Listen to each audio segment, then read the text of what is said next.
క్షమించాలి. మనం బైరాగి రాసినటువంటి అర్జున విషాద యోగం కవితను చర్చించుకోవడంలో భాగంగా ఇప్పుడు ఆ కవితని ఒక్కసారి చదివి చూద్దాం. ఎందుకంటే ఈ కవితకి నేపథ్యంగా ఉన్నటువంటి భగవద్గీత తాలూకు తత్వం, భగవద్గీత ఏం మాట్లాడుతోంది, మహాభారతం దేన్ని అన్వేషించింది అన్నది మనం చర్చించుకున్నాం. భగవద్గీత లాంటి ఒక గ్రంథాన్ని ముఖ్యంగా గత 2000 సంవత్సరాలుగా భారతీయ ఆధ్యాత్మిక చింతనని ప్రగాఢంగా ప్రభావితం చేస్తూ వచ్చిన భగవద్గీతని, మరీ ముఖ్యంగా భగవద్గీత దృష్టిలో ఒక సింక్రెటిక్ టెస్ట్. అందులో ఎన్నో భావజాలాల్ని భగవద్గీత తన కాలం నాటి భావజాలాల్ని సమన్వయించుకునే ప్రయత్నం చేసింది. తర్వాత కాలాల్లో నేను గత వారం చెప్పినట్లుగా దాదాపుగా 18వ శతాబ్దం దాకా కూడా భగవద్గీతని పండితులు, ఆచార్యులు, వేదాంతులు దాన్ని ఒక ఒక ఆధ్యాత్మిక అన్వేషణలో భాగంగా దాన్ని ఒక ప్రస్థానత్రయంలో పతాక స్థాయి పుస్తకంగా, అంటే మొట్టమొదట ఉపనిషత్తులు, తర్వాత బ్రహ్మసూత్రాలు, తర్వాత భగవద్గీత, ఇట్లా వాళ్ళు పరిగణించుకుంటూ వచ్చిన తర్వాత దాన్ని ఒక చాలా ఆధ్యాత్మిక చింతన తాలూకు ఒక అత్యున్నత దశకు సంబంధించిన గ్రంథంగా దాన్ని ఎవరికి తోచిన పద్ధతిలో వారికి వారు వ్యాఖ్యానాలు చేశారు. అవన్నీ కూడా ఆథెంటిక్ వ్యాఖ్యానాలే. శంకరుడు, రామానుజులు, మధ్వాచార్యులు, ఇంకా ఎంతోమంది ఆచార్యులు దాన్ని వ్యాఖ్యానం చేశారు. ఆధునిక కాలంలో ముఖ్యంగా 18వ శతాబ్దం మధ్య నుంచి మొదలై 19, 20 శతాబ్దాల్లో, ముఖ్యంగా 19వ శతాబ్దం మధ్య నుంచి 20వ శతాబ్దం మధ్య దాకా జాతీయోద్యమంలో భాగంగా జాతీయోద్యమ నాయకులు, హింసాపూరితంగా బ్రిటిష్ వాళ్ళని ఎదిరించాలనుకున్న వాళ్ళు, అహింసాపూరితంగా బ్రిటిష్ వాళ్ళు ఎదిరించాలనుకున్న వాళ్ళు కూడా అందరూ భగవద్గీతని తమ ఆరాధ్య గ్రంథంగా భావించినప్పుడు అటువంటి గ్రంథాన్ని మనం పరిశీలించడానికి అది ఒక విధంగా చాలా కష్టమైన ప్రయత్నం. దాన్ని మనం అనేక అంశాలు, అనేక పోగులుగా, పాయలుగా ఉన్న అంశాన్ని మనం దానిలో సమన్వయించుకుంటూ వెళ్ళవలసి ఉంటుంది. అటువంటి ఒక టెక్స్ట్ని తీసుకుని ఆయన బైరాగి షేక్స్పియర్తోనూ డాస్టోవెస్కీ అనే ఇద్దరు రచయితలు రాసినటువంటి ఒక నాటకం, ఒక నవలతో పాటు దీన్ని కూడా, ఇందులో పాత్రను కూడా తీసుకుని ఆయన మానవుడి ఎగ్జిస్టెన్షియల్ క్వశ్చన్స్ని, అస్తిత్వ ప్రశ్నల్ని, అస్తిత్వ సంక్షోభాన్ని చర్చించాడు. అంటేనే మనం దాన్ని కొద్దిగా నిశ్చితంగా, క్షుణ్ణంగా పరిశీలించవలసిన అవసరం ఉంటుంది. ఇందులో మొట్టమొదట మనం కవిత చూద్దాం ఒకసారి. ఎందుకంటే ఈ కవిత రాస్కల్నికోవ్లాగా వృషభగతి రగడ కాదు. ఇందులో జటిల సంస్కృత పదజాలం కూడా తక్కువ. ఇందులో కూడా ఆయన అంత్యప్రాసను పాటించాడు. దాదాపుగా 2 రకాల నడకల్ని పాటించాడు. ఒక నడకలో 24 మాత్రలతో, ప్రతి ఒక్క పంక్తికి 24 మాత్రల చొప్పున ఆ పంక్తుల 2 పంక్తుల కప్లెట్ మధ్యలో ఒక అంత్యప్రాస తీసుకొచ్చాడు. మధ్యలో ఒక నడకలో 16 మాత్రలు, 16, 24 మాత్రలతో ఆయన ఈ మొత్తం గీతాన్ని నడిపాడు. ఇది ఏ రగడ విశేషం కాదు, ఇటువంటి ఛందస్సు కూడా కాదు. కేవలం ఆయన ఒక మాత్ర గణన మాత్రం తీసుకున్నాడు. ఎందుకు దీన్ని మాత్రా గణనతో, ఒక మాత్రాబద్ధంగా దీన్ని ఆయన చిత్రించాడు అని అనుకుంటే, భావాల మీద ఒక సంయమనం కోసం, భావాల్ని మరింత సాంద్రంగా వ్యక్తీకరించడం కోసం ఇటువంటి ఒక నిబంధన తనకై తాను విధించుకున్నాడు అని అనుకోవాల్సి ఉంటుంది. ఎందుకంటే అదే ఆయన ఒక సాధారణ వచన కవిత ధోరణిలో వెళ్ళి ఉంటే అది ఎంత సుదీర్ఘంగా నైనా కవిత వెళ్ళవచ్చు. ఎందుకంటే భావాలు వడివడిగా భావాలు వస్తున్నప్పుడు వాటిని కవి నిర్వహించే క్రమంలో అది చాలా సుదీర్ఘంగా వెళ్ళవచ్చు. చాలాసార్లు ఆ భావాలు కవి చెప్పదలుచుకున్నటువంటి అంశాన్ని సూటిగా చెప్పలేకపోయే ప్రయత్నం కూడా చేయవచ్చు. అందుకని ఆయన ఒక మాత్రాబద్ధమైనటువంటి నిబంధన తన మీద విధించుకుని ఆయన ఈ గీతాన్ని రాశాడు. ఈ గీతంలో ఆయన ఏం చేశాడంటే,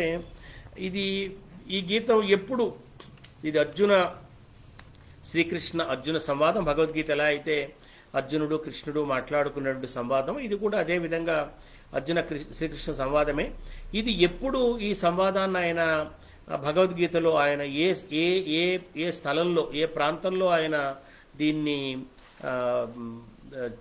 లొకేట్ చేసి ఉంటాడు అనుకుంటే, భగవద్గీతలోని మొదటి అధ్యాయం, 2వ అధ్యాయాల్లో ఈ సంభాషణ నడుస్తుంది. మొదటి అధ్యాయం నుంచి 2వ అధ్యాయం దాకా. ఎందుకంటే అవి చాలా భగవద్గీతకి ప్రాథమికమైన ప్రాతిపదికతో కూడినటువంటి అధ్యాయాలు.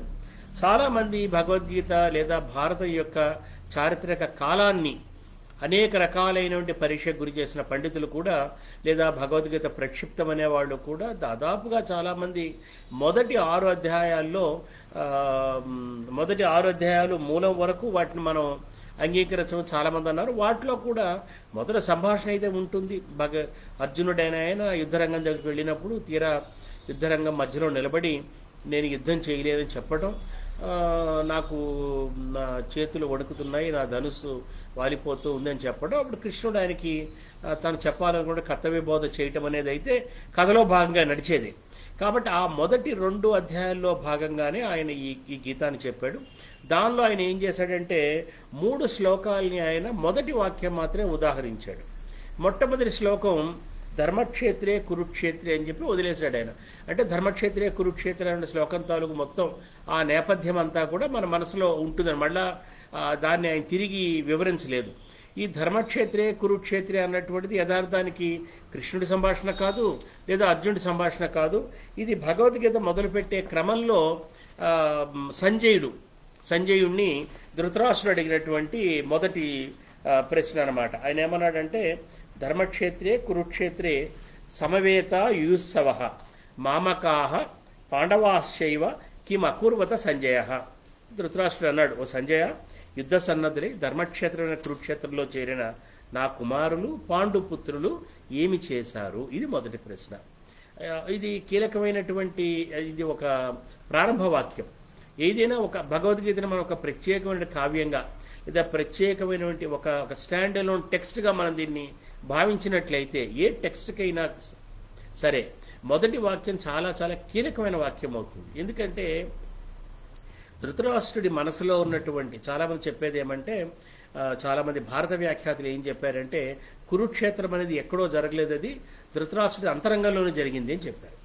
ఆ అంతరంగంలో జరిగింది అనడానికి ఆ పగులు, ఆ చీలిక ఎక్కడుందంటే నా కుమారులు పాండవులు, అది ఆయన మనసులోనే ఆ భేదం. నా వాళ్ళు యథార్థానికి తండ్రి లేనటువంటి బిడ్డలు తన బిడ్డల్లో సమానం కావాలి. వాళ్ళు కౌరవులు పాండవులు కూడా కౌరవులే, యథార్థానికి కురువంశానికి చెందిన వాళ్లే. వాళ్ళు తన బిడ్డలే కావాలి. ఒకచోట ఆయన చాలా స్పష్టంగా చెప్తాడు, నా శరీరంలోంచి పుట్టిన నా పిల్లలకి, నా శరీరం ద్వారా పుట్టని పిల్లల్ని నేను సమానంగా ఎలా చూస్తాను? ఇది ధృతరాష్ట్రుడి తాలూకు ఆ పగులు, ఆ చీలిక, ఆ ఫ్లా. దాంతో ఈ ప్రారంభ వాక్యం మొదలైందనమాట. ఈ మొదటి అధ్యాయం అర్జున విషాద యోగం అని పేరు పెట్టింది భగవద్గీతలో. మొదటి అధ్యాయానికి అర్జున విషాద యోగం అని పేరు పెట్టారు. బైరాగి దాన్నే తన కవిత పేరుగా పెట్టుకున్నాడు. అయితే ఈ మొదటి కవితలో ఉన్న సంభాషణ కేవలం అర్జున విషాద యోగంతో ఆగలేదు. తర్వాతి అధ్యాయమైనటువంటి సాంఖ్యయోగంలో కూడా ఈ సంభాషణ కొంత నడిచింది. అది మనం చూద్దాం. ఈ ధర్మక్షేత్రే కురుక్షేత్రే అని మొదలుపెట్టిన ఆ ప్రారంభ వాక్యం అంటే మనకు అర్థమవుతుంది ఆ ధర్మక్షేత్రం అయిన కురుక్షేత్రంలో చేరినటువంటి పాండవులు కౌరవులు ఏమి చేశారని ధృతరాష్ట్రుడు సంజయుడిని అడుగుతున్నాడు. కాబట్టి ఈ మొత్తం ఈ చర్చ అంతా కూడా ఎవరి యథార్థానికి భారతం తాలూకు నెరేటివ్ టెక్నిక్లోనే ఒక చాలా ఆసక్తికరమైనటువంటి టెక్నిక్ ఏమిటంటే, ఇది ఇద్దరు మాట్లాడుకున్న సంభాషణగా ఆగదది.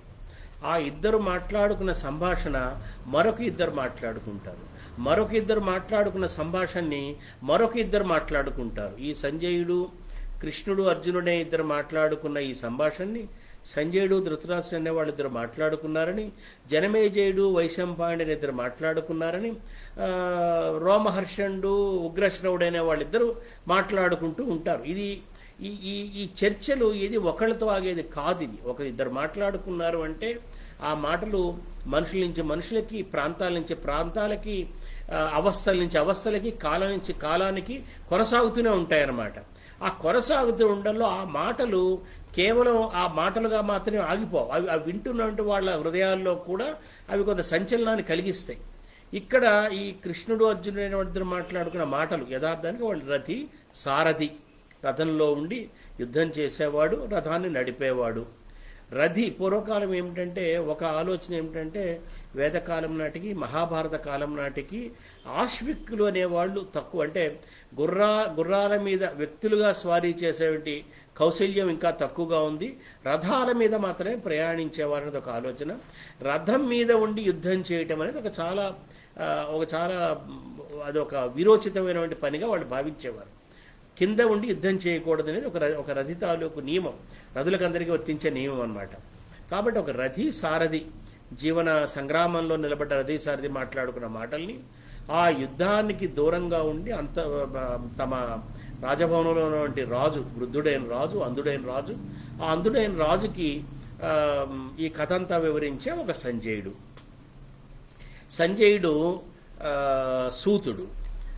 సూతుడు రాజుకు వివరిస్తున్నారు. సూతులంటే ఎవరు? సూతులంటే మొదటి 2 వర్ణాలకు చెందిన వాళ్ళకి పుట్టిన పిల్లలు సూతులు అన్నారు.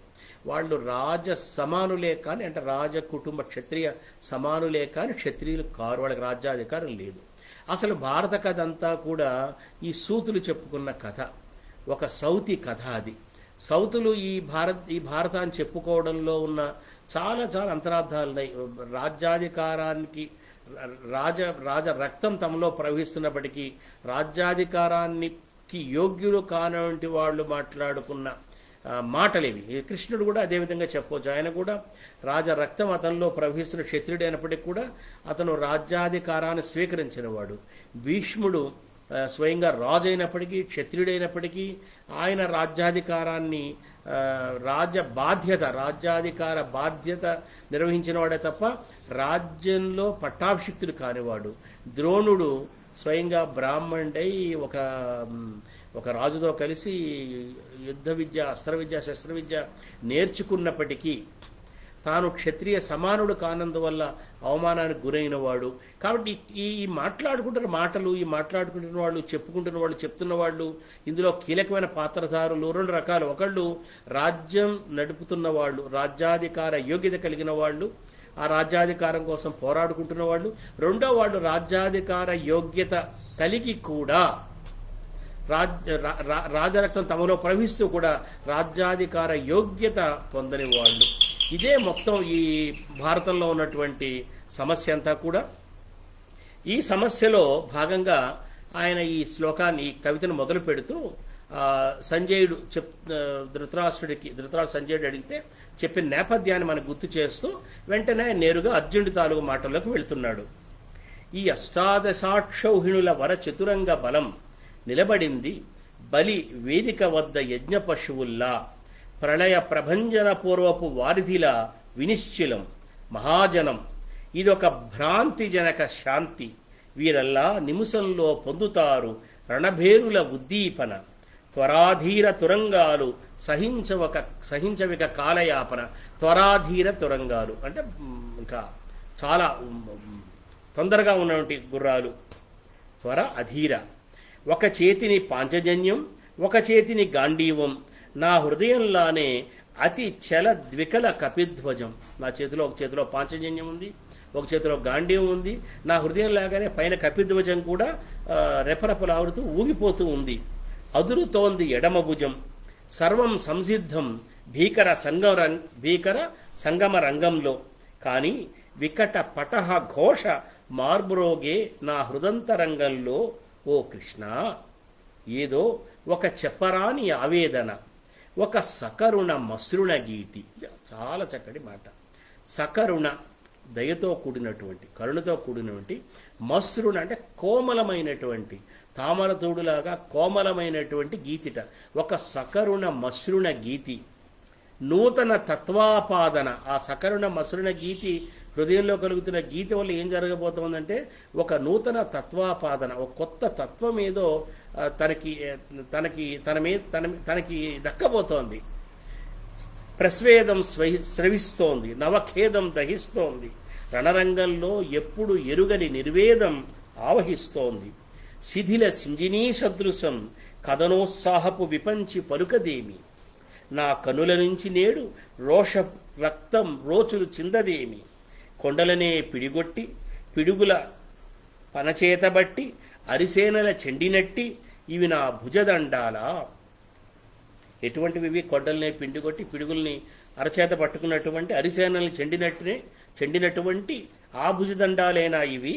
లేక సరసిలో సరసీరుహ భారం రోయలేని మృదు మృణాల కాండాల, సరస్సులో ఆ తామర పువ్వు తాలూ కాడలున్నాయే, అవి తామర పువ్వు తాలూకు భారానే మోయలేక వాలిపోతున్నటువంటి తామర పూల కాండాల ఈ నా భుజదండాలు.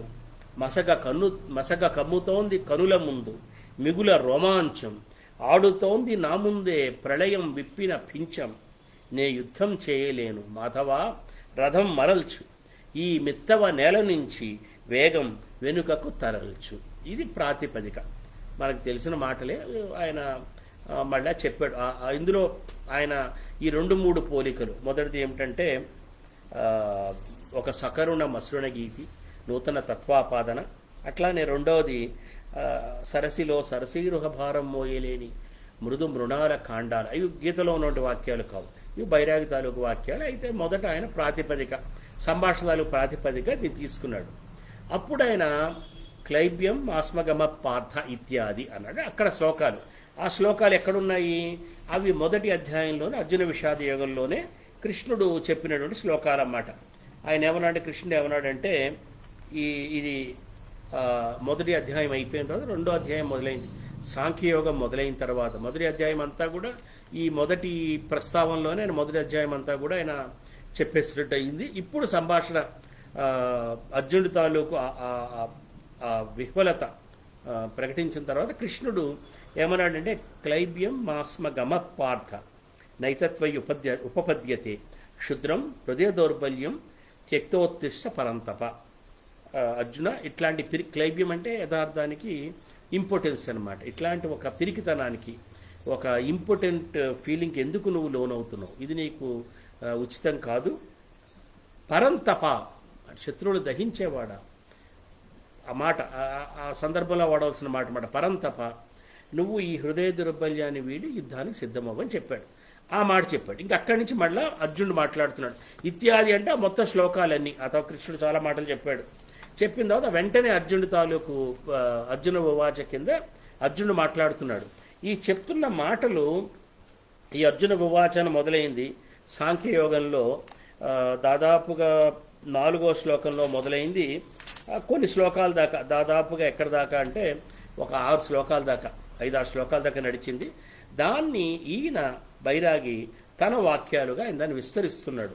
ఏమనంటే, క్లీబులైన వారెవ్వరు, ఎవరు ఇంపార్టెంట్, ఎవరిదో క్షుద్ర హృదయ దౌర్బల్యం, ఎవరిది క్షుద్ర హృదయ దౌర్బల్యం, ఏది తోవ, చనిపోవదు చిక్కిన సంశయ శైల్యం, నా సమక్ష విపక్షాన కురువృద్ధులు గురుతుల్యులు ఆచార్యులు పితామహులు శూరులు హరిహరతుల్యులు, ఇటనున్నవి భరతాలయ పావన పూజా సుమాలు.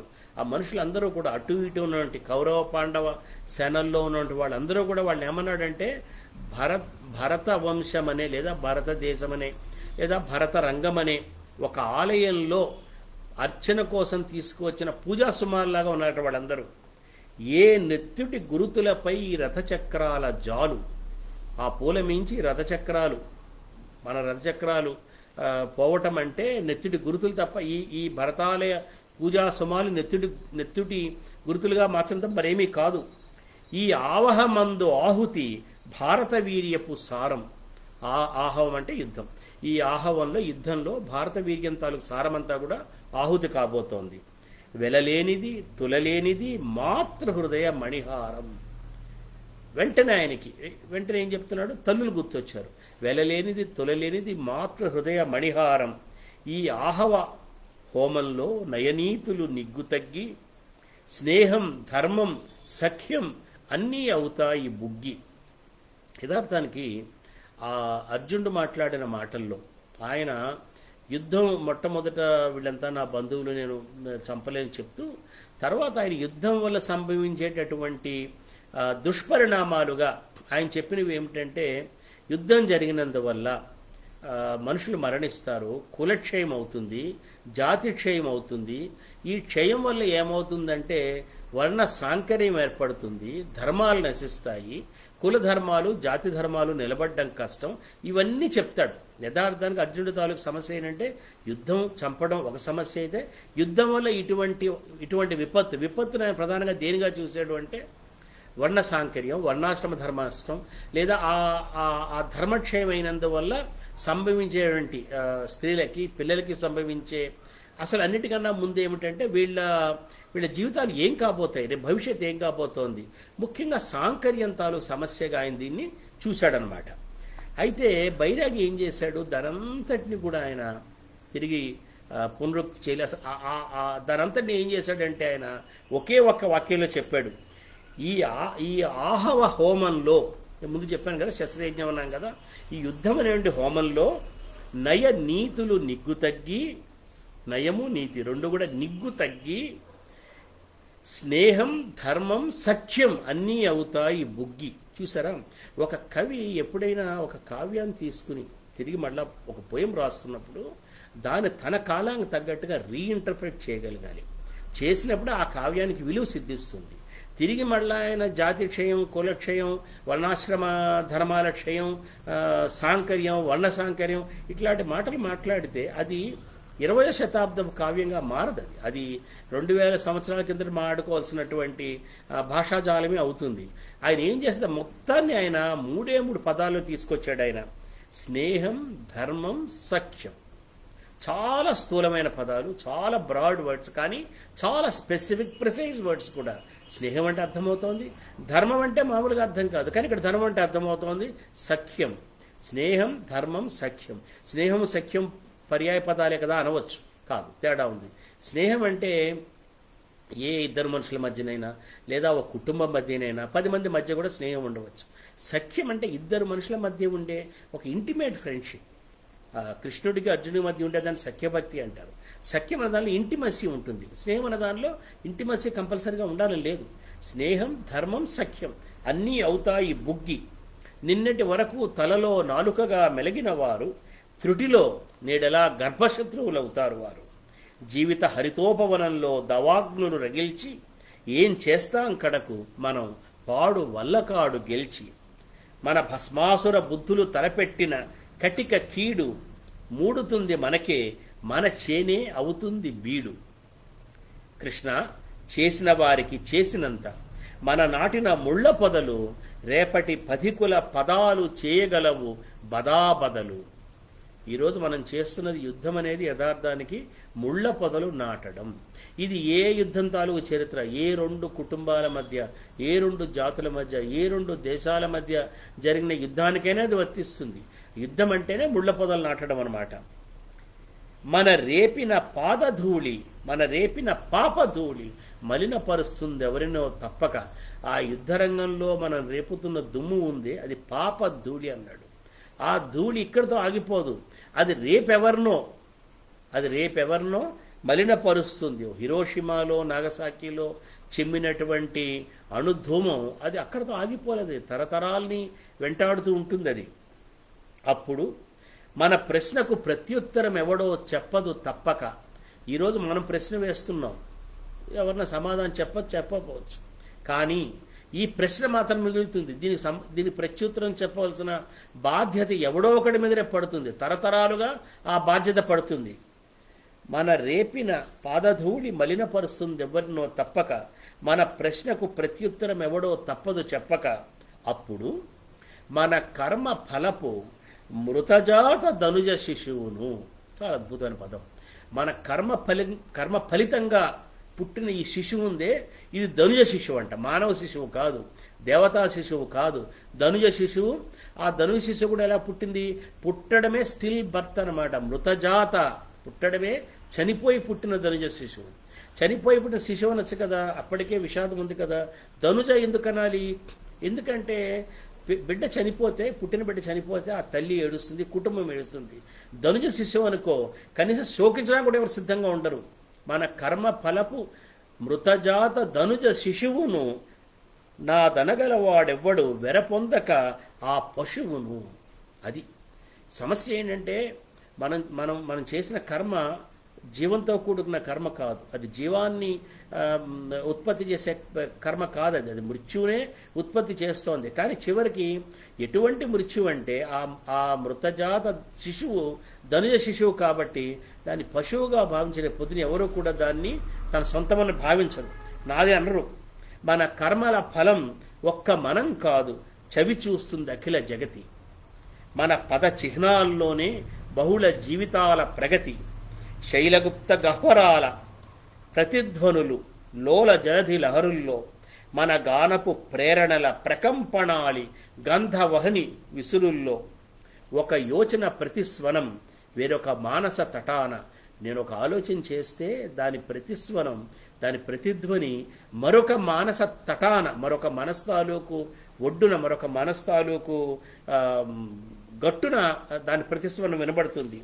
ఒక హార్దిక దీపస్మితి ప్రతిరూపం వేరొక నిసి మసిపటాన. ఒక హృదయంలో వెలిగించిన దీపం తాలూకు వెలుగు మరొక చీకటి మసితాలూకు పటాన ఆ పలక మీద ప్రతిబింబిస్తుంది. నా చేసిన ప్రతికార్యం రేపటికి శిరోధార్యం. కాబట్టి కర్మయొనర్చడం ఎలాగా, ఈ బాధ్యత కఠినతరం.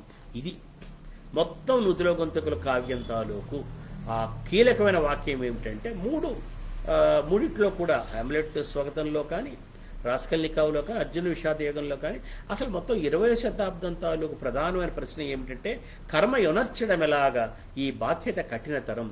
కర్మ యొనర్చడం ఎలాగంటే కర్మ చేస్తుంటాం, పొద్దులేచి మనం పని చేయక ఉండలేం. మనం మాట్లాడుతున్నాం, శ్వాసిస్తున్నాం, తింటున్నాం, ఇదంతా కర్మనే. కానీ ఇంటెన్షనల్గా సంకల్పపూరితంగా చేసే కర్మ, ఏ కర్మ చేయాలి నేను, ఎందుకంటే ఏ కర్మ చేయాలన్నా కూడా మొత్తం మానవ జీవితమే కాదు, జీవితమే ఒక హింసా చక్రం మీద ఆధారపడి ఉంది. ఒక జీవి పెరగాలి అంటే మరొక జీవిని తినకుండా ఆ జీవి పెరగదు. అది వృక్షం కానీ, పశువు కానీ, పక్షి కానీ, మనిషి కానీ, ఎవరైనా కానీ హింస అన్నటువంటిది ఈ జీవితం తాలూకుది. Condition of life is violence. ఇది condition of life is death.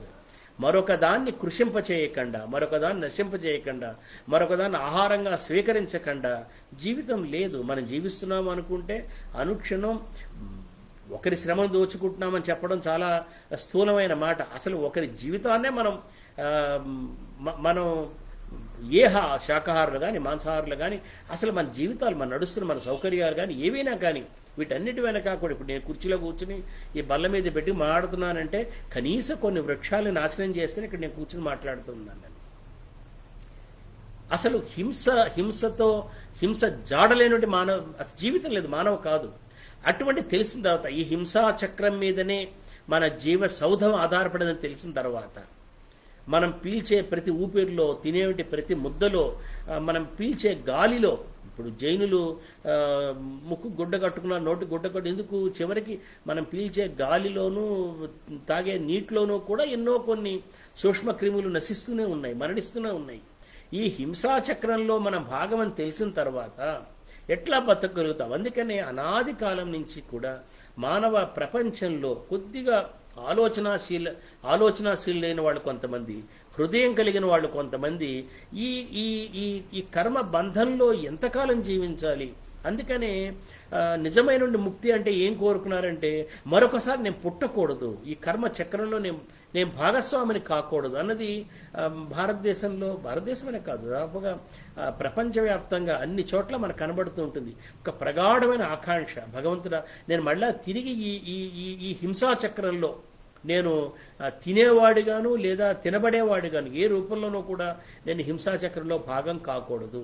ఇది మన వాళ్ళు మళ్ళా పునర్జన్మ ఉండకూడదు, మళ్ళా మనకి ఈ భవబంధాలు తగులుకోకూడదు, ఇవన్నీ మన వాళ్ళు కోరుకుంటూ ఉన్నారంటే కారణం ఏమిటంటే మనం ఆలోచించట్లేదు కాబట్టి, ఒక్క క్షణం కూడా ఆలోచించట్లేదు కాబట్టి మన జీవితం నడుస్తుంది. కానీ ఒక్క క్షణం మనం కూర్చుని ఆలోచించడం మొదలు పెడితే ఈ హింసా చక్రంలో మరొక జీవిని హింసించకుండా, మరొక జీవి మృతి మీద ఆధారపడకుండా మన జీవితం గడిచే అవకాశం ఏదన్నా ఉందా? ఇది తెలిసిన తర్వాత నువ్వు ఏ పని చేయగలుగుతావు? నాగలి పెట్టి పొలం దున్నగలుగుతావా? ఇంటికి వచ్చిన అన్నాన్ని ఉడికించగలుగుతావా? అసలు ఒక కూరగాయ కోసి అన్నం తినగలుగుతావా? ఏది? అందుకని ఏమన్నాడంటే కర్మ యొనర్చడం ఎలాగా, ఈ బాధ్యత కఠినతరం. ఇది సమస్య. మన దుఃఖం అంతా ఎందుకుందంటే మనం దుఃఖపడుతున్నాం. ఈ దుఃఖం ఎందుకుంది? దుఃఖం ఎందుకుందంటే ఈ జీవితమే ఒక హింస మీద ఆధారపడింది కాబట్టి. ఇందులో ఇంటెన్షనల్ వైలెన్స్, అన్ఇంటెన్షనల్ వైలెన్స్ అని ఏమీ లేవు. హింస మీదనే ఆధారపడి ఉన్నాం మనం. హింస వల్లనే మన జీవితం నడుస్తూ ఉంది. మన ఊపిరి పీలుస్తున్నా మనం 10 ఏళ్ళు ఎక్కువ బతికామంటే మరి కొన్ని వందల వేల ప్రాణుల తాలూకు జీవితం చాలా అకాలంగా చాలా తొందరగా ముగిస్తుందన్నమాట. నేను ఒక జపనీయ హైకు కవి ఒక అద్భుతమైన వాక్యం రాశాడు. నేను ఇప్పుడు వెంటాడుతూ వాక్యం. ఆయన ఏమన్నాడంటే, ఒక సాధువు ఒక మధ్యాహ్నం పూట విశ్రాంతి తీసుకోవాలి అనుకుంటే ఒక గృహిణికి మధ్యాహ్నం విశ్రాంతి కరువు అవుతుంది అన్నాడు ఆయన. ఒక గృహిణి మధ్యాహ్నం విశ్రాంతిని త్యాగం చేస్తేనే ఒక సాధువుకి మధ్యాహ్నం విశ్రాంతి దొరుకుతుంది. హింస అంటే ఏమిటంటే, హింస అంటే మనిషి పీక్కు తినడమే హింస అక్కర్లేదు. మరొక మనిషి తాలూకు సౌఖ్యం, హక్కులు, వాళ్ళ తాలూకు న్యాయంగా వాళ్ళు జీవించవలసిన జీవితాన్ని మనం ఏదో ఒక మేరకు కాజేయకుండా. అందుకనే ప్రౌధాన్ అన్నటువంటి ఒక ఎనార్కిస్ట్ తత్వవేత్త, యూరోపియన్ తత్వవేత్త ఏమన్నాడంటే, ఆల్ ప్రాపర్టీ థెఫ్ట్ అన్నాడు.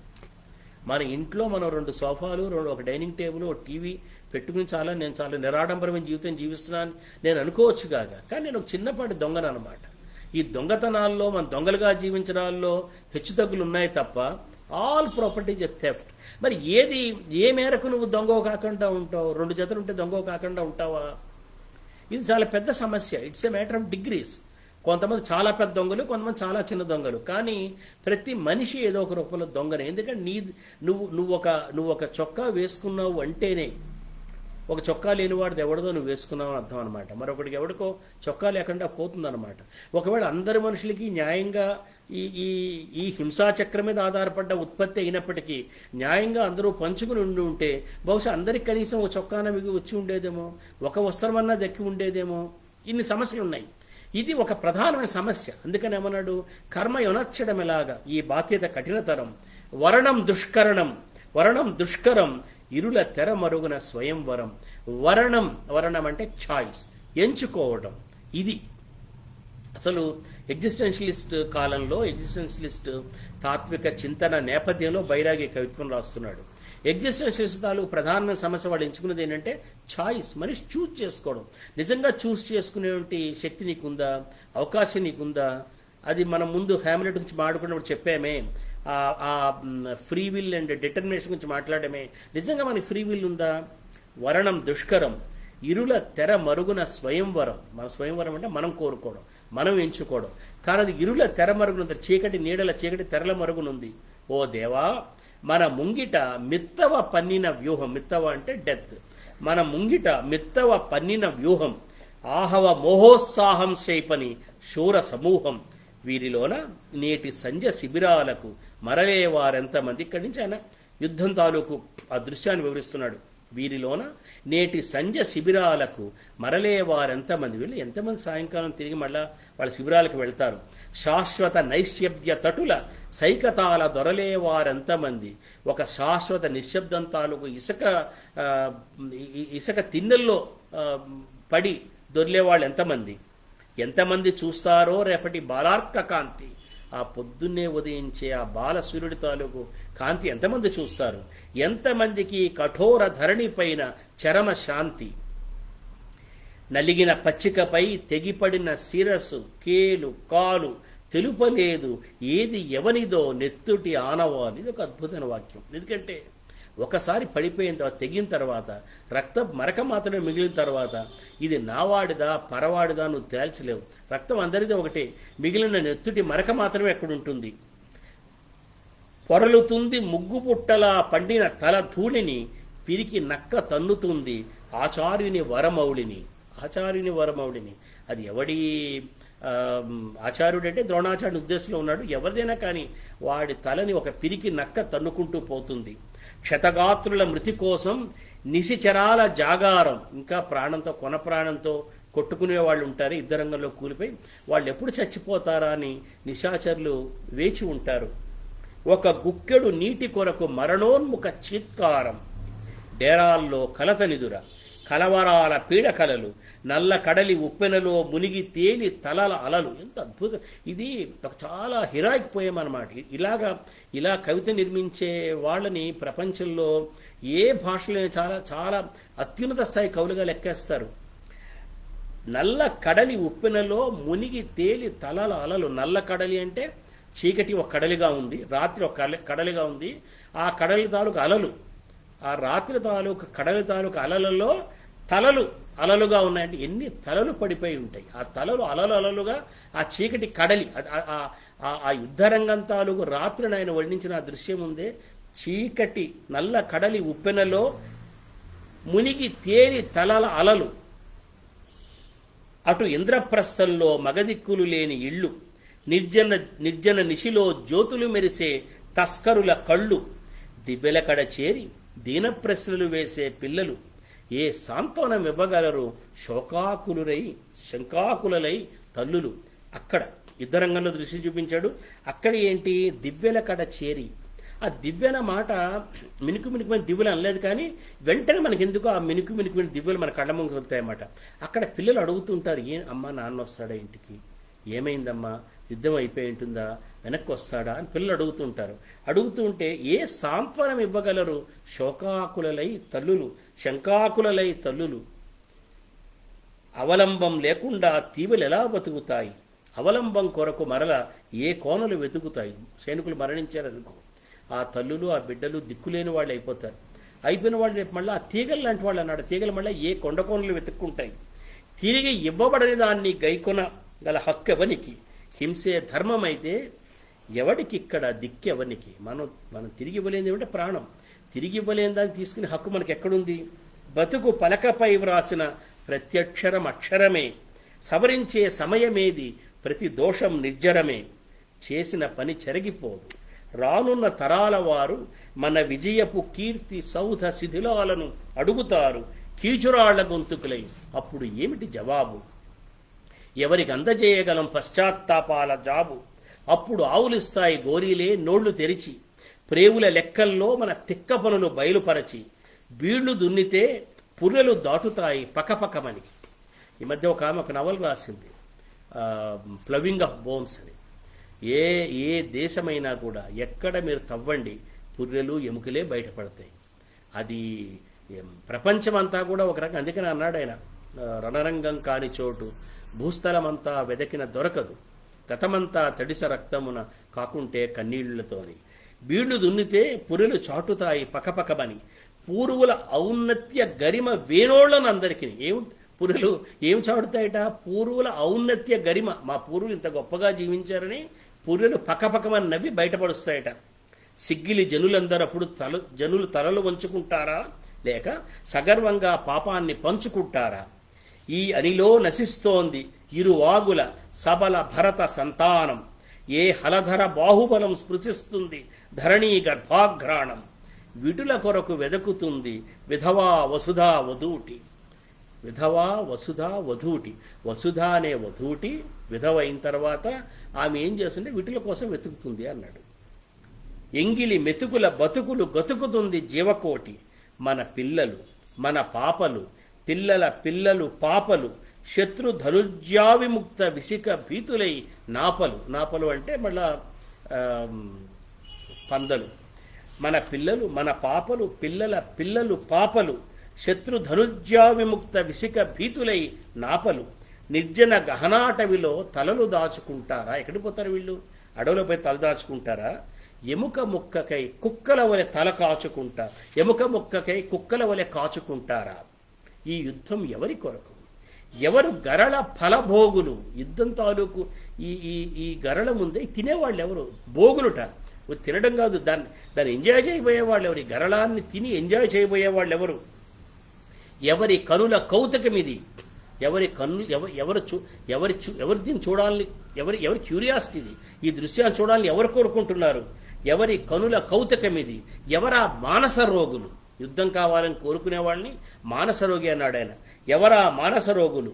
ఇట మరణించిన వారు ఏమిటి అనుభవిస్తారు, బతికి ఉన్నవారు మటుకు ఏమిటి అనుభవిస్తారు. ధర్మరాజు అన్నాడు యుద్ధం అయిపోయిన తర్వాత నేనేమి సాధించలేకపోయాను అన్నాడు ఆయన.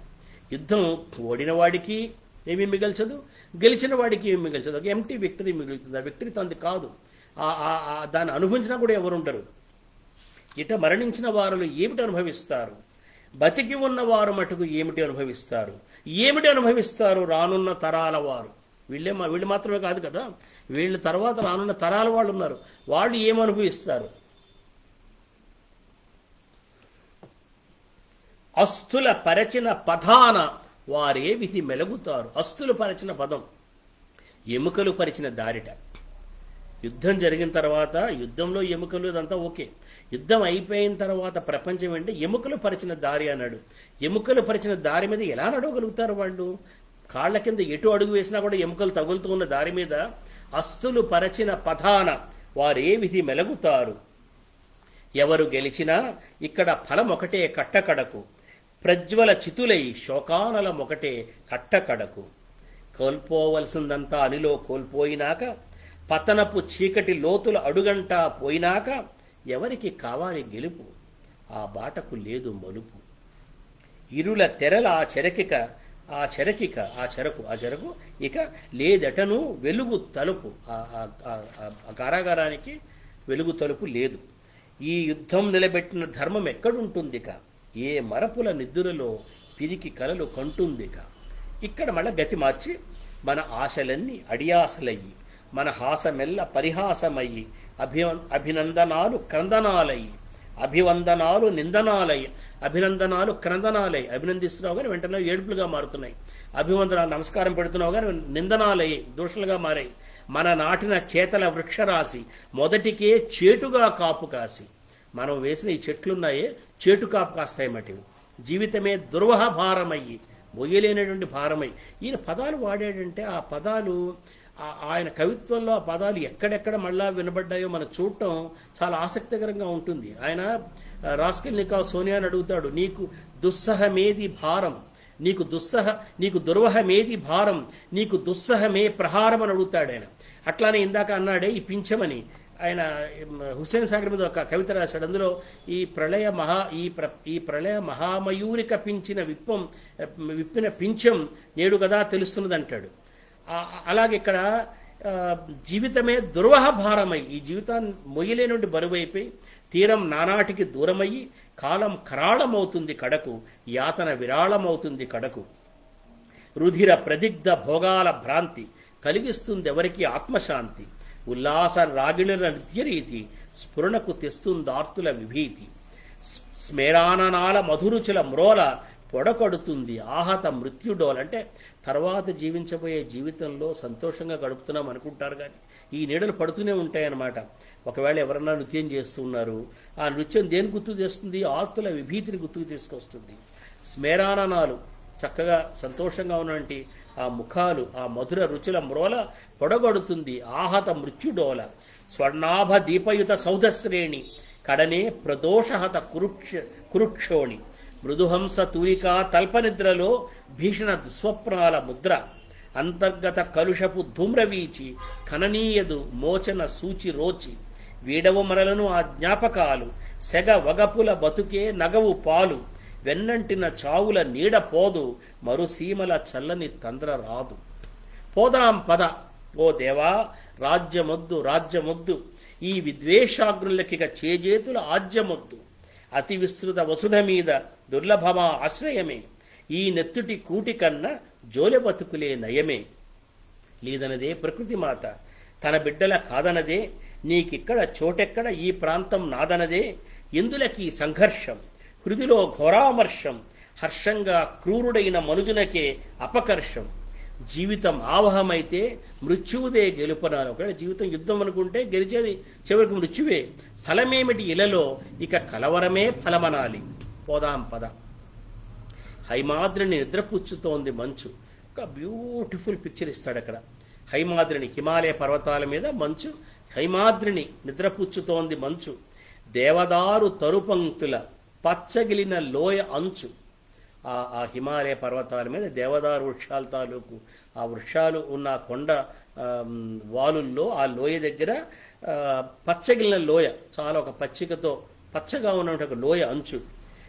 మెత్తని పచ్చిక పరుపులపై బతుకొక పువ్వక్కడ, సెలయేరుల కలగీతుల ప్రతిరవమే నవ్వక్కడ, సంతాపం ఉండదచట ఏ పాపం పండదచట, కాలమాగి మానవునికి కాలం మరి నిండదచట, వసివాడదు ఎన్నడును కోమల కలధౌత కాంతి, కోమల కలధౌత కాంతి, కలధౌత కాంతి శుభ్రంగా కాలాన్ని శుభ్రంగా తడిసి ఆ తడిపి ఉతికి ఆరవేస్తే ఎట్లా ఉంటుందో అట్లా కోమల కలధౌత కాంతి, ఓ దేవా పోదాంపద అక్కడ ఉన్నది ప్రశాంతి.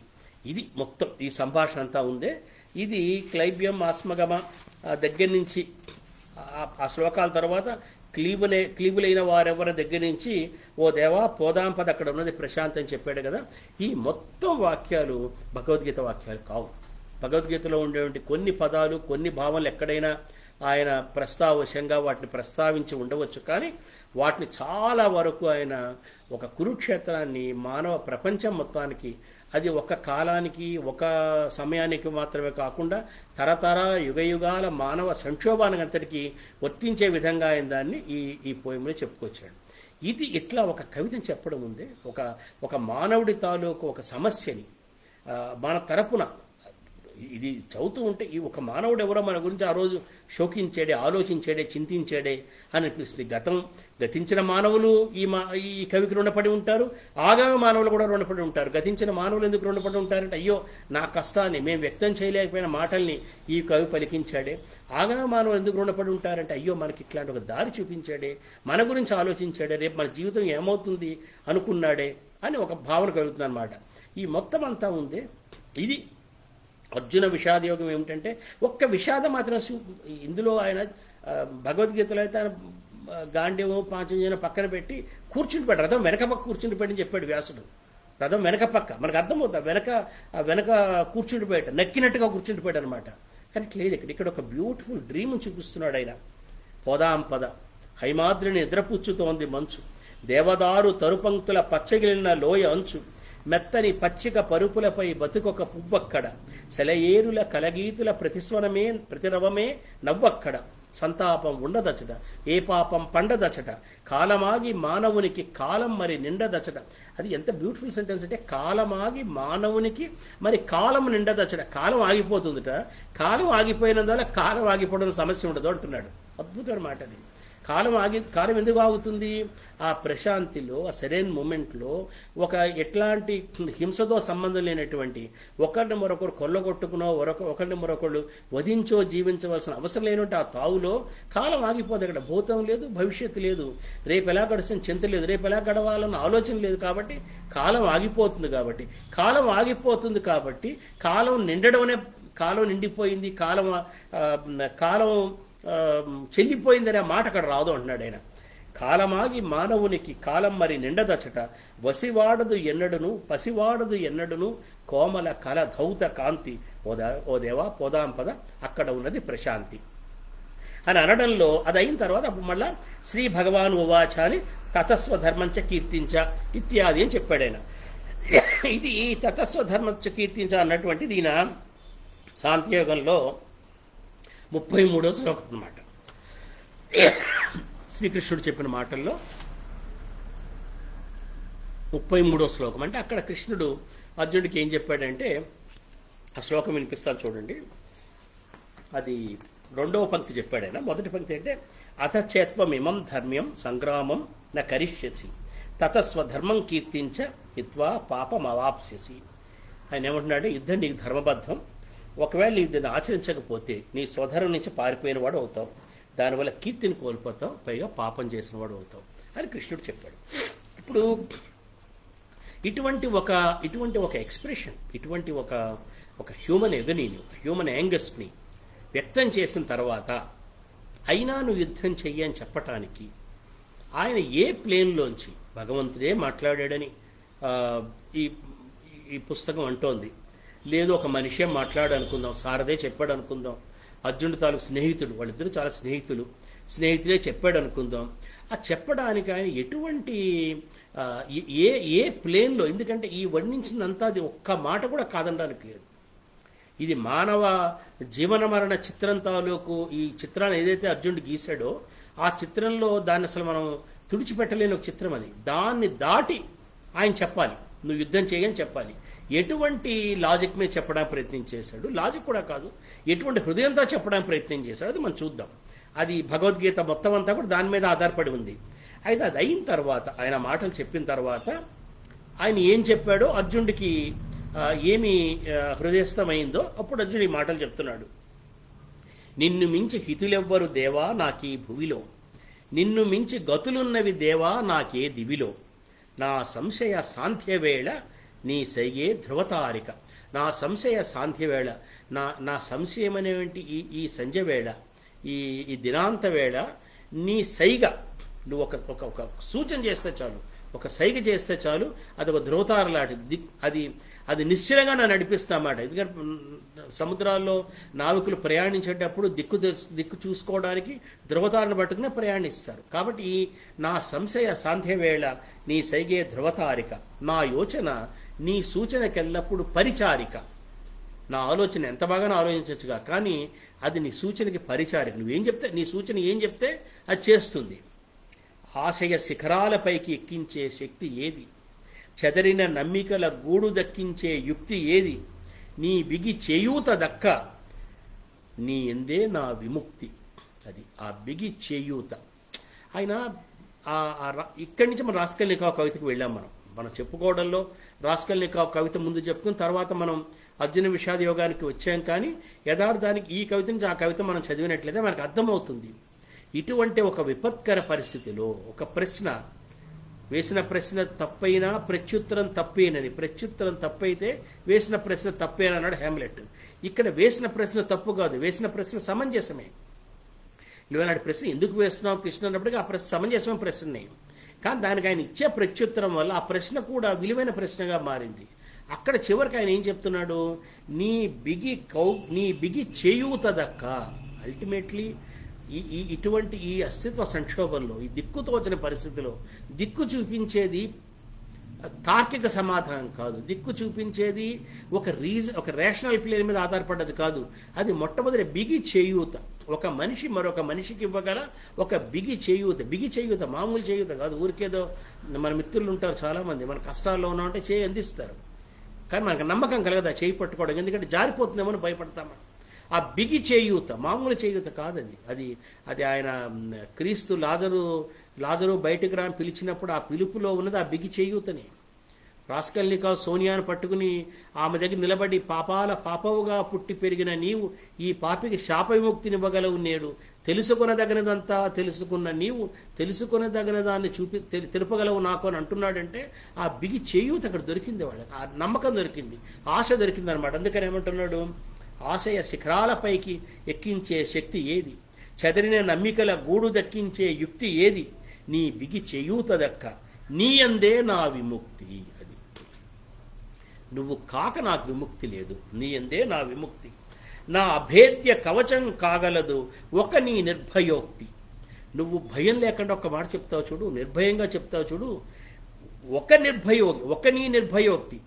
నీ నిర్భయోక్తులం లేదు, ఒక్క నిర్భయోక్తి. నువ్వు నిర్భయంతో ఒక మాట చెప్తావు చూడు, అది నా అభేద్య కవచం కాగలదు.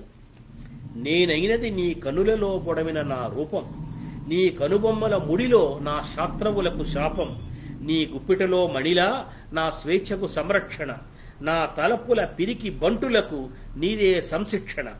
ఈ విషమ సమస్య నుంచి బయటపడే బాట చూపు, నా దుర్బల హృదయంలో సంశయాల రూపు మాపు, బతుకు చిలుబాట మీద నిలబడి ఉన్నాను నేడు, ఎటుపోతే పూలతోట ఎటుపోతే వల్లకాడు. 40 ఏళ్ల కింద చదివిన వాక్యాలు ఇవి.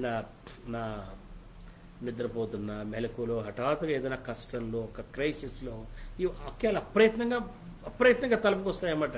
బతుకు చీలుబాట మీద నిలబడి ఉన్నాను నేడు, ఎటుపోతే పూలతోట ఎటుపోతే వల్లకాడు. ఈ మాటలు మనం దేంతో కలిపి చదువుకోవాలంటే, కర్మ వనర్చడం ఎలాగు ఈ బాధ్యత కఠినతరం, వరణం దుష్కరం ఇరుల తెర మరుగున స్వయంవరం. సమస్య ఏమిటంటే, ఏదో ఒక దారి, చీలుబాటు మీద ఉన్నావు నువ్వు, ఏదో ఒక దారి తీసుకోవాలి. ఆ తీసుకునే దారి నువ్వు తీసుకున్నావు అనుకో, వరణం దుష్కరం, ఎంచుకోవడం చాలా కష్టం. తెలియదు నీకు, కాన్సిక్వెన్స్ తెలియదు, పర్యవసానం తెలియదు. కాబట్టి అది పైగా ఏమిటి, నువ్వు ఎంచుకోవాలనుకున్నది ఇరుల తెర మరుగున, చీకట్ల తాలూకు తెర మరుగున ఆ స్వయంవరం ఉంది. అది ఇప్పుడు స్వయంవరం అంటే ఎట్లా ఉండాలి, పట్టపగలు బాహాటంగా దేదీప్యమానమైన వెలుగులో అందరూ చూస్తూ ఉండగా, ప్రతి ఒక్క ముఖం కనిపిస్తూ ఉండగా జరగవలసిన స్వయంవరం చీకట్ల నీడలో జరిగితే ఏం తెలుస్తుంది మనకి? ఎవరి మెడలో, రాక్షసుడి మెడలో మాల వేయబోతున్నామా, దేవత మెడలో మాల వేయబోతున్నా ఎలా తెలుస్తుంది మనకి? వర్ణం దుష్కరం. కాబట్టి బతుకు చిలుబాట మీద నిలబడి ఉన్నాను నేను, ఎటుపోతే పూలతోట, ఎటుపోతే వల్లకాడు, ఈ ప్రళయ ముహూర్తంలో ఏమిటి నా కర్తవ్యం? అది ప్రళయ ముహూర్తం అంట. ఈ ముంచెత్తేదే, తర్వాత ముంచెత్తబోతున్న సమయంలో నా కర్తవ్యం ఉందా? నిజంగా కర్తవ్యం ఉందా? ఎలాగో ముంచెత్తబోతోంది కదా ప్రళయం, నేను చేతులు కట్టు కూర్చుంటే మాత్రం ఏమవుతుంది? ఇక్కడ కూడా నాకు కర్తవ్యం ఉందా? కర్మ వనర్చడం ఎలాగూ ఈ బాధ్యత కఠినతరం. ఎందుకు బాధ్యత కఠినతరం అంటే ప్రళయ ముహూర్తం ఇది, మరు క్షణంలో ఇది మనం ముంచెత్తబోతోంది, అందరం మునిగిపోబోతున్నాం అని అన్నాడు ఇందాక. ఈ మాటలు ఒకదానికొకటి చాలా చాలా కలిసి ఉంటాయన్నమాట. అన్నాడు కదా, ఈ చీకటి కడలిలో, నల్ల కడలి ఉప్పెనలో మునిగి తేలి తలల అలలు. అందువల్ల ఏమిటి, ఈ ప్రళయ ముహూర్తం తర్వాత ఏం జరుగుతుందంటే నల్ల కడలి ఉప్పెనలో మునిగి తేలి తలల అలల తర్వాత ముహూర్తం. ఈ ప్రళయ ముహూర్తంలో ఏమిటి నా కర్తవ్యం? ఈ అగ్నిపర్వతంపై ఏ దిక్కున గంతవ్యం? నేను నిలబడ్డది అగ్నిపర్వతం మీద, ఎటు అడుగు వేసినా కూడా గంతవ్యం అంటే ఎటు నడవాలి, ఎటు అడుగు వేసినా అగ్నిపర్వతం ఏది, కాబట్టి నన్ను అడుగు వేయకుండా ఉండాలా? ఇది సమస్య. ఈ ప్రళయ ముహూర్తంలో ఏమిటి నా కర్తవ్యం? ఈ అగ్నిపర్వతం పైన ఏ దిక్కువ గంతవ్యం? ఒక్కటే ప్రశ్న, దేని వలన జనులందరూ తరతరాల సుఖిస్తారు, మన మహోచ్చ నిర్ణయాన్ని సంప్రీతిని స్మరిస్తారు. ఇది సమస్య. ఎందుకు ఏదో ఒక అడుగు వెయ్యాలి అంటే తన కోసం కాదు, రానున్న తరాల కోసం. వాళ్ళు ఈరోజు నేను తీసుకున్న అడుగుని ఎటైనా కానీ, అది ఏదన్నది నీ చేతిలో ఉంది, నువ్వు ఏం చెప్తే చేస్తాను. కానీ ఈ నిర్ణయం ఉందే, దీన్ని రానున్న తరాల వాళ్ళు మన మహోచ్చ నిర్ణయాన్ని సంప్రీతిని స్మరించాలి. దేనివల్ల స్మరిస్తారు? దేనివలన జనులందరూ తరతరాల సుఖిస్తారు. యుద్ధం చేసిన వాళ్ళు సుఖిస్తారంటామా? యుద్ధం చేద్దాం. లేదు, యుద్ధం చేయడం మానేయడం వల్ల సుఖిస్తారంటామా? యుద్ధం చేయడం మానేద్దాం. ఏదో నువ్వు చెప్పాలి. ఎందుకు? నా యోచన నీ సూచనకెల్లప్పుడు పరిచారిక, నా సంశయ సాంధ్యవేళ నీ సైగే ధృవతారిక. కాబట్టి ఈ ప్రళయ ముహూర్తంలో ఏమిటి నా కర్తవ్యం? ఈ అగ్నిపర్వతంపై ఏ దిక్కున గంతవ్యం? దేని వలన జనులందరూ తరతరాల సుఖిస్తారు, మన మహోచ్చ నిర్ణయాన్ని సంప్రీతిని స్మరిస్తారు. ఇది అర్జున విషాదయోగం అనే ఈ గీతంలో బైరాగి చర్చించినటువంటి సమస్య అన్నమాట. దీనికి కృష్ణుడు ఏం సమాధానం చెప్పాడు అన్నటువంటిది బైరాగి ఇక్కడ భగవద్గీతను మళ్ళా తిరిగి ఆయన మొత్తం 18 అధ్యాయాల్ని ఆయన ఆ తార్కిక శక్తితోటి దాన్ని వెరిసిఫై చేయడం కష్టమేం కాదు. బైరాగి ఉన్నటువంటి శక్తికి ఆయన దాన్ని వెరిసిఫై చేసి ఉండొచ్చు, చేయలేదు. ఆయన ఏం చేశాడంటే ఒకటే మాట చెప్పాడు, నువ్వే నాకు దిక్కు, నీ బిగి చేయూత అదొకటే నాకు మిగిలింది, ఒక్కటి మాత్రం చెప్పు. ఎందుకంటే మనం ఉన్నటువంటి ఈ క్షణం ఉందే, ఇది ప్రళయ ముహూర్తం, ఇది ఎలాగూ మన మీద ముంచెత్తబోతోంది. మనం ఎటు అడుగు వేసినప్పుడు అగ్నిపర్వతం మీద అడుగు వేయాలి. కానీ ఏం చేస్తే జనులంతా తరతరాలుగా మనని స్మరిస్తారు, మన నిర్ణయాన్ని స్మరిస్తారు, దేనివల్ల మనుషులు తరతరాలుగా సుఖిస్తారు? ఇది ఈ ప్రశ్న. అంటే ఒక మానవుడు యుద్ధరంగంలో నిలబడి, యుద్ధం చేయడం ముందు నిలబడి అతను ఆలోచిస్తుంది ఏమిటంటే తన విజయం కాదు, తను రాజ్యం పొందడం కాదు. ఒకవేళ ఎదుటివాడు రాజ్యం పొందినందువల్ల జనులు తరతరాలుగా సుఖిస్తారు అంటే ఆయన యుద్ధం వదలడానికి సిద్ధంగా ఉన్నాడు. 2000 ఏళ్ల తర్వాత మొదటి ప్రపంచ యుద్ధం వచ్చినప్పుడు గురజాడ అప్పారావు గారు కవిత రాసుకున్నాడు. ఆయన ఏమనంటే, ఉసురులకు విసిగితివో యుద్ధము కలదు దేశము కొరకు పోరుము, అంటే యుద్ధమా ఇక ఏమి లోకము, చాలు చాలును లంగరెత్తమన్నాడు. గురజాడ బౌద్ధుడు.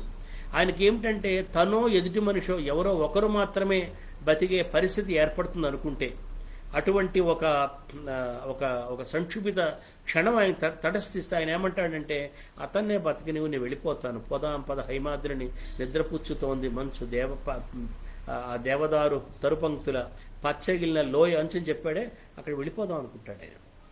కానీ ఇక్కడ కృష్ణుడు ఏం సమాధానం చెప్పాడు, కృష్ణుడు ఎటు అర్జునుడు తీసుకువెళ్ళాడు, దానిలో ఉన్నటువంటి ఆ తార్కిక, తాత్విక, ధార్మిక ప్రశ్నలు అవన్నీ బైరాగి తను తీసుకోలేదు వాటిని. వాటి చర్చించకపోవడంలోనే బైరాగి తాలూకు వివేకం ఉంది. ఎందుకంటే ఆయన భగవద్గీత రాయటం లేదా ఆయన ఏదో ఒక అద్వైతమో వేదాంతమో, ఒక వేదాంతిగా ఆయన మళ్ళీ తిరిగి గీతా సారాంతాన్ని మనకు వివరించాలని అనుకోవటం లేదు. ఆయన తీసుకున్నది అంటే మానవుడి తాలూకు ఒక క్షణం, కర్మక్షేత్రంలో అడుగు పెట్టిన తర్వాత, యుద్ధం తప్పదనుకున్న తర్వాత, యుద్ధంలో అడుగు పెట్టిన తర్వాత అప్పుడు మానవుడు సంశయానికి లోను కావటం, దానికి సంబంధించినటువంటి ఒక క్షణాన్ని తీసుకున్నాడు ఆయన. హ్యామ్లెట్ ఏమిటంటే కర్మ మొదలు పెట్టడానికి ముందు తండ్రి ఆదేశించాడు, మృతాత్మ తండ్రి తాలూకు ఘోస్ట్ తనకి నా చావుకి ప్రతీకారం తీర్చుకో అని చెప్పాడు. కొడుకు చావుకు ప్రతీకారం తీర్చుకోవాలి, కానీ ఆయన ప్రతీకారం తీర్చుకోవడం ఆయన వాయిదా వేస్తూ అనేక సంశయాలకు లోనవుతూ వచ్చాడు. ఇక్కడ ఏమిటంటే యుద్ధం మొదలైంది, యుద్ధానికి ముందు కూడా చాలా జరిగింది. వాళ్ళు వనవాసం చేశారు, అజ్ఞాతవాసం చేశారు, రాయబారం చేశారు.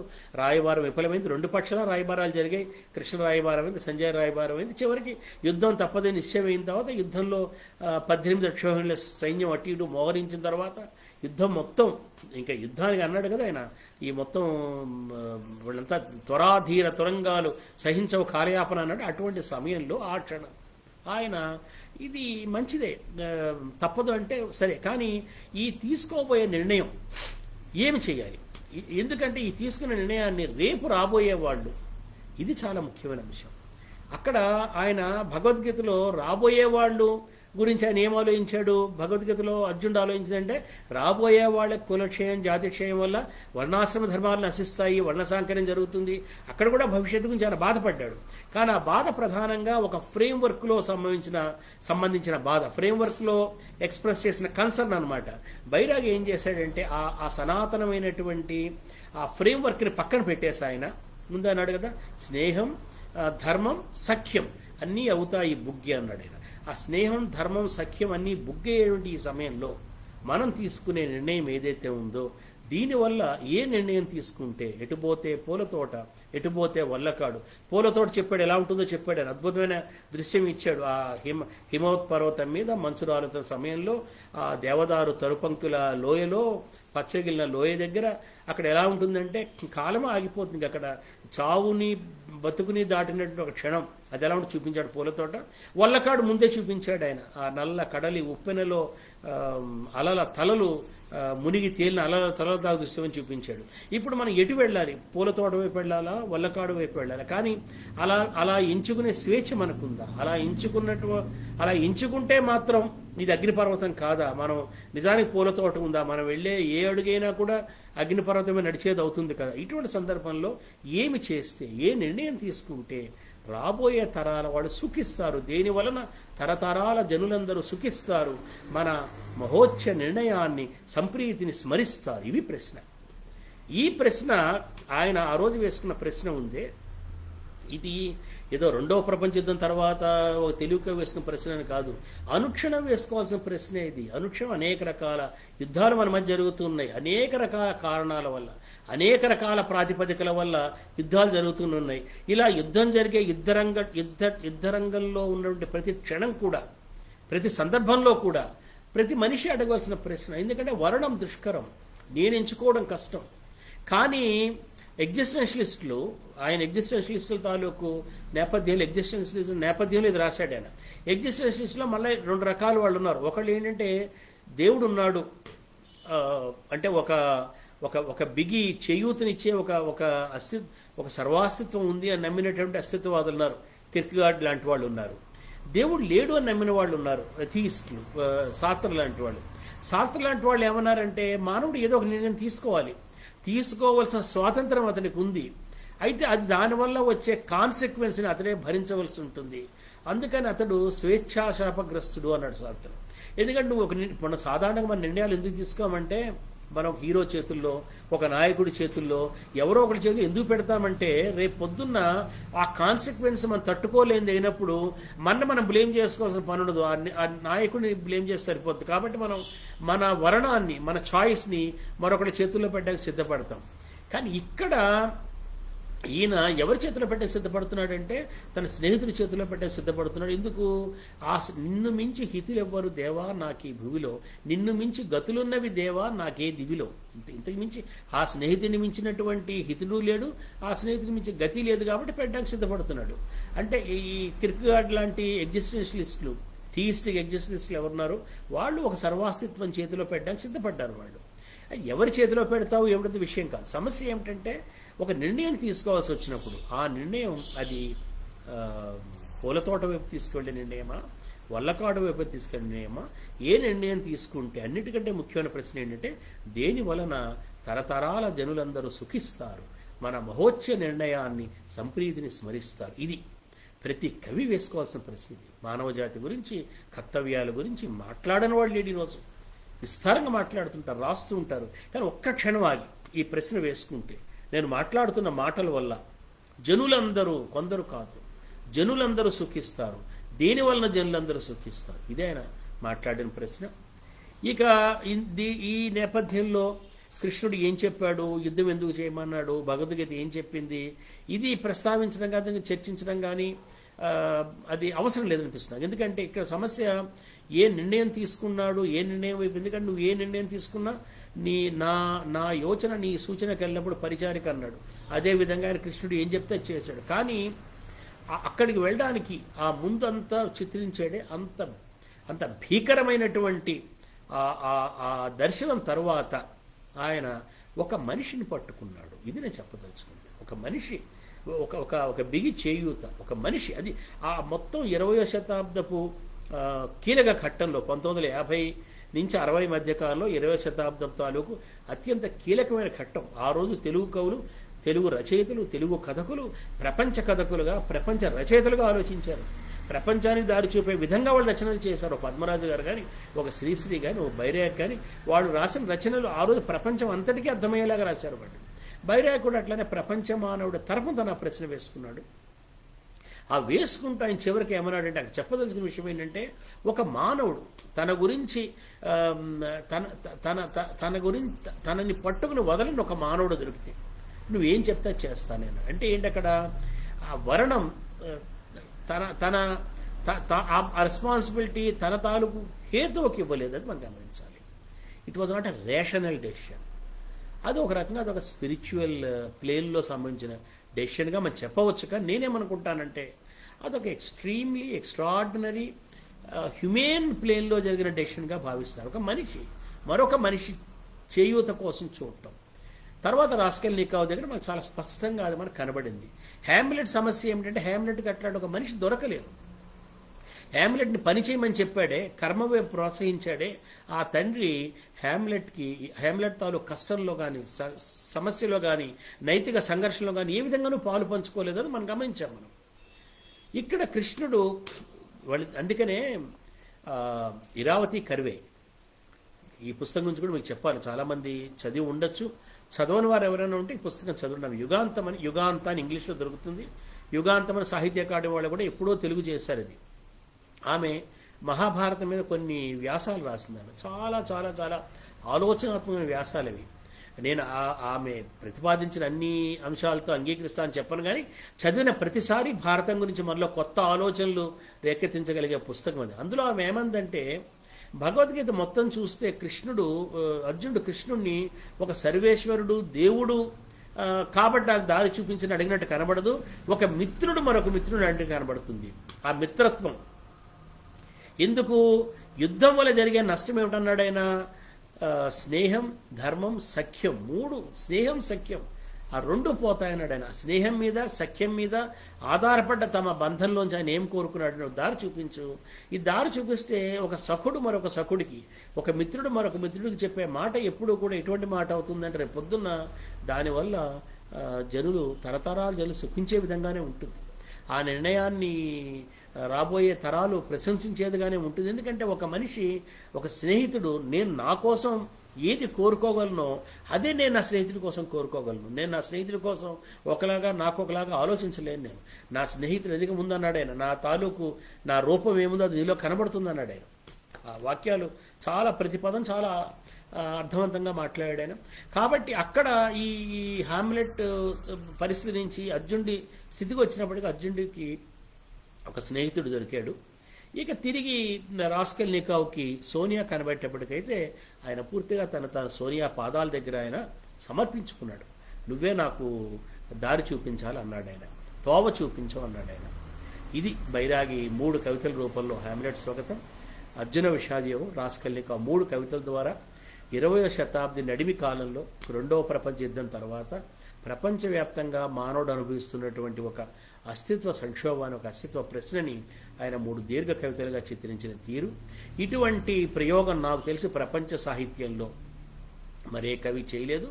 తెలుగు కవిత్వంలో 1000 ఏళ్ల తెలుగు కవిత్వంలో ఆయన ముందు చేయలేదు, ఆయన తర్వాత కూడా చేయలేదు.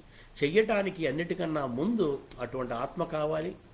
నేను ఒక వాక్యం రాస్తే అది నా తర్వాత తరాల వాళ్ళంతా కూడా దాన్ని తలుచుకునేలాగా, దానివల్ల స్ఫూర్తి పొందేలాగా ఉండాలి అన్నటువంటి ఒక తపన కలిగిన వాడు మాత్రమే అన్నట్టు వాక్యం రాగలుగుతాడు. అసలు మీరు చూశారు కదా, మన దాదాపు 6 ప్రసంగాల్లో మనం మాట్లాడుకున్నాం ఎంత విస్తృత పరిజ్ఞానం ప్రపంచం గురించి, ప్రపంచ సాహిత్యం గురించి, మానవాళి తాలూకు తాత్విక ఆలోచన విధానం గురించి, యుగయుగాలుగా జరుగుతున్న ఆలోచన తన కాలం నాటి సమకాలీనమైన ఆలోచనలతో సమన్వయించుకునే ఒక శక్తి, ఇవన్నీ ఉన్నటువంటి కవి మాత్రమే రాయగలుగుతాడు. అటువంటి ఒక మహత్తరమైన కవితలు. ఈ 3 కవితలకి యథార్థానికి నేను పూర్తి న్యాయం చేశానని చెప్పలేను, కానీ అటువైపు ఒక వేలు పెట్టి, ఒక దీపం పెట్టి ఆ దారి చూపించాను. పదే చదువుకోవాల్సిన కవితలు ఇవి. ఎన్నిసార్లు చదివినా కూడా ఈ వాక్యాలు ఎప్పటికి కొత్తగా అనిపిస్తాయి. ఎటుపోతే పూలతోట, ఎటుపోతే వల్లకాడు అని అడుగుతారు.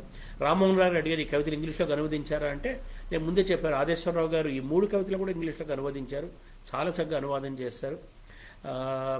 అవి voices from the deep well అది ఆ పుస్తకం పేరు, అందులో ఈ కవితలు అనువాదం దొరుకుతాయి. ఇది మిత్రులారా, మనం వచ్చే వారం బైరాగి ఆగమగీత, ఎందుకంటే ఈ 3 కవితల్ని పైపైన చదివి తెలుగు పాఠకులు, సమకాలిక పాఠకులు, తదనంతర కాల పాఠకులు కూడా ఈ 3 కవితల్ని పైపైన చదివి బైరాగి సంశయవాద కవి, ఇలియట్ ప్రభావంలో రాశాడు అంటే చదవలేదు. చదివి ఉంటే నువ్వు షేక్స్పియర్ని చదవాలి, చదివి ఉంటే నువ్వు డాస్టోయెవ్స్కీని చదవాలి, చదివి ఉంటే నువ్వు మహాభారతం చదవాలి, భగవద్గీత చదవాలి, ఓ యుగాంతం చదవాలి. ఇవన్నీ చదివితే అప్పుడు నీకు బైరాగి ఏం రాశాడో అర్థమవుతుంది. ఇవేమి చదవకుండా సంశయం అనే మాట 3-4 సార్లు కనబడింది కాబట్టి ఇది సంశయవాద కవి అని తీర్మానించి పక్కన పెట్టేశారు. కానీ బైరాగి మీకు అర్థమైంది కదా, ఈ 3 కవితల్లో కూడా ఆయన ఒక మానవుడి కోసం వెతుకుతూ ఉన్నాడు, తోడు నిలబడే మానవుడి కోసం వెతుకుతున్నాడు, కన్నీళ్లు పెట్టుకునే మానవుడి కోసం వెతుకుతున్నాడు. ఎవరు నీ చేయి పట్టుకుంటే ఆ చేయూత బిగి చేయూత కాగలదో అటువంటి మానవుడి కోసం వెతుకుతున్నాడు అని మీకు అర్థమయ్యే ఉంటుంది. అటువంటి మానవుడు ఎలా ఉంటాడు, ఎప్పుడు వస్తాడు, ఎలా రాబోతాడు, ఎవరు ఆ మానవుడు అనేది ఆగమగీతి గీతాల్లో మనకు కనబడుతుంది. వచ్చే వారం మనం ఆగమగీతి గీతాల గురించి మాట్లాడుకుందాం. అంతవరకు మీ నుంచి సెలవు తీసుకుంటూ మీ చినవీరభద్రుడు.